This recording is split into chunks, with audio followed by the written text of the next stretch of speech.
एक बार की बात है, तथागत गौतम बुद्ध से उनके एक शिष्य ने पूछा कि कर्म क्या है। ये सुन गौतम बुद्ध मुस्कुराए और उन्होंने जवाब दिया, कर्मों को समझने के लिए मैं तुम्हें एक कहानी सुनाता हूँ। इस कहानी को सुनने के बाद तुम सभी ये समझ जाओगे कि कर्म क्या है। गौतम बुद्ध ने कहानी सुनाना शुरू की कि एक राज्य में एक राजा राज्य करता था।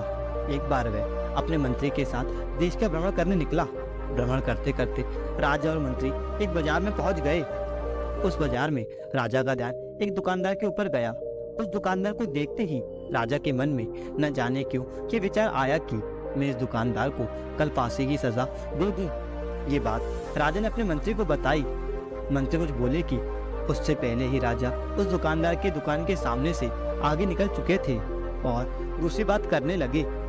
मंत्री बहुत ही चिंतित हो गया। वह ये बात समझ नहीं पा रहा था कि दुकानदार की गलती क्या है।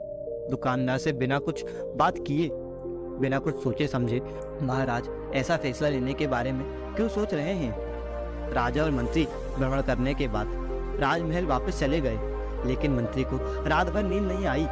सुबह जागने के बाद मंत्री एक साधारण प्रजा का रूप बनाकर उस दुकानदार के पास गया और उस दुकानदार से पूछा, तुम बेचते क्या हो। दुकानदार ने जवाब दिया, मैं चंदन की लकड़ियां बेचता हूँ। फिर मंत्री ने आसपास के लोगों से उस दुकानदार के बारे में पूछना शुरू किया। सबने जवाब दिया कि दुकानदार किसी से बोलता नहीं, हमेशा दुखी रहता है। मंत्री को बात समझ में आ गई। फिर मंत्री फिर वापस दुकानदार के पास गया और उस दुकानदार से पूछा, तुम दुखी क्यों रहते हो। दुकानदार ने बताया, मैं दुखी इसलिए रहता हूँ क्योंकि मेरे दुकान पर लोग आते हैं, चंदन की लकड़ियां सूंघते हैं और बोलते हैं बहुत ही सुंदर है, बहुत ही अच्छी महक है, लेकिन कोई खरीदता नहीं, इसलिए मैं बहुत दुखी रहता हूँ। मंत्री को भी दुकानदार की बात सुनकर दुख हुआ।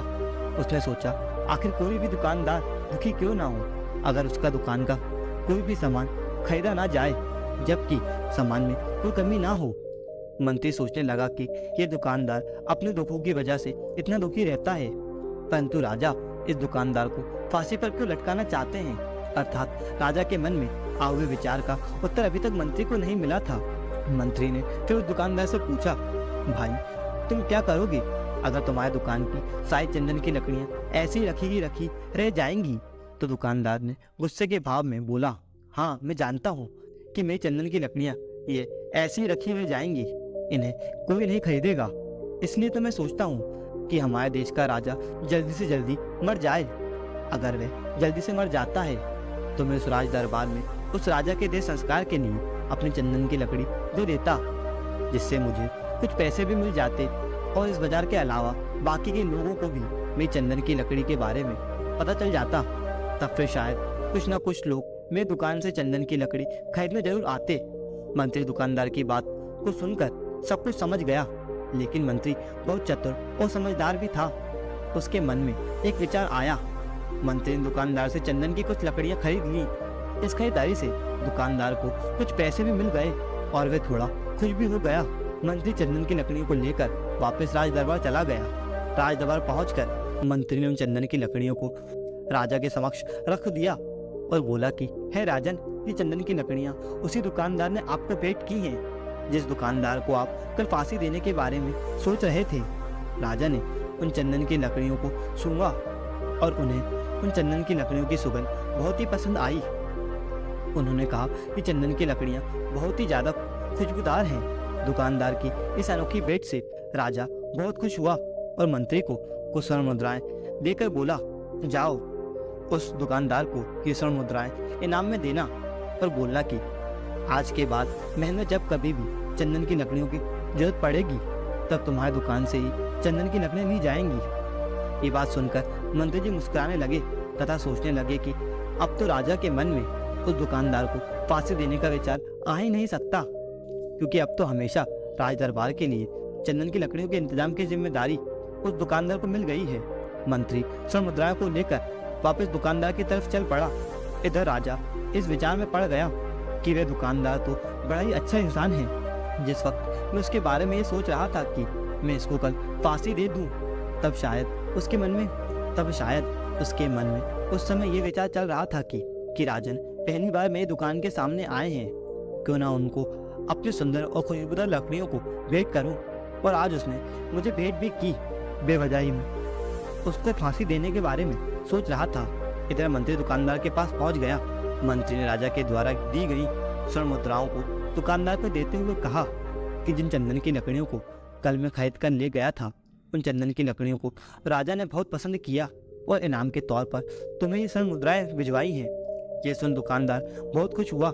साथ ही साथ मंत्री ने उस दुकानदार को ये भी बताया कि अब आज के बाद राज दरबार में जब कभी भी चंदन की लकड़ियों की जरूरत पड़ेगी तो सारी चंदन की लकड़ियाँ तुम्हारी दुकान से ली जाएंगी। दुकानदार मंत्री की बात सुन बहुत ही खुश हो गया। मंत्री ने दुकानदार से पूछा, क्यों भाई, तुम तो राजा के बारे में इतना बुरा भला सोचते थे, लेकिन देखो राजा तुम्हारी कितनी चिंता करते हैं। राजा कितने अच्छे हैं। राजा अपनी प्रजा के बारे में कभी भी गलत नहीं सोचते। दुकानदार मंत्री की बात से सहमत हो गया और बहुत दुखी होकर राजा के प्रति अपने बुरे विचार पर पश्चाताप करने लगा। दुकानदार मंत्री से बोला, मैं कितना गलत सोचता था राजा के बारे में। राजा तो बड़े ही अच्छे हैं, बड़े ही भले राजा हैं। भगवान करे राजा की बहुत ही लंबी आयु हो। ये बात सुनकर मंत्री भी बहुत खुश हुआ। फिर मंत्री वहां से वापस राज दरबार को चला गया और यहीं पर तथागत गौतम बुद्ध ने इस कहानी को समाप्त करते हुए अपने शिष्यों से पूछा कि अब आप ही लोग बताओ कि कर्म क्या है। किसी शिष्य ने कहा, कर्म बोले हुए शब्द हैं। किसी शिष्य ने कहा, कर्म बोली हुई वाणी है। तो किसी ने कहा, कर्म सोच है। तो किसी ने कहा, कर्म भावना है, वगैरह वगैरह। अपने सारे शिष्यों के जवाब सुनने के बाद महात्मा बुद्ध ने कहा कि इंसान के विचार ही उसके कर्म है। हमारे विचार जैसे रहेंगे हम वैसे ही कर्म करेंगे और इन्हीं विचारों के द्वारा किए हुए कर्म हमारे सुख और दुख के लिए उत्तरदायी होते हैं। अर्थात अगर हमारे विचार ही गलत हैं तो हमारे द्वारा किए हुए कर्म भी गलत ही होंगे और उनका परिणाम भी गलत ही निकलेगा। इसके परिणाम स्वरूप हम दुखी रहेंगे।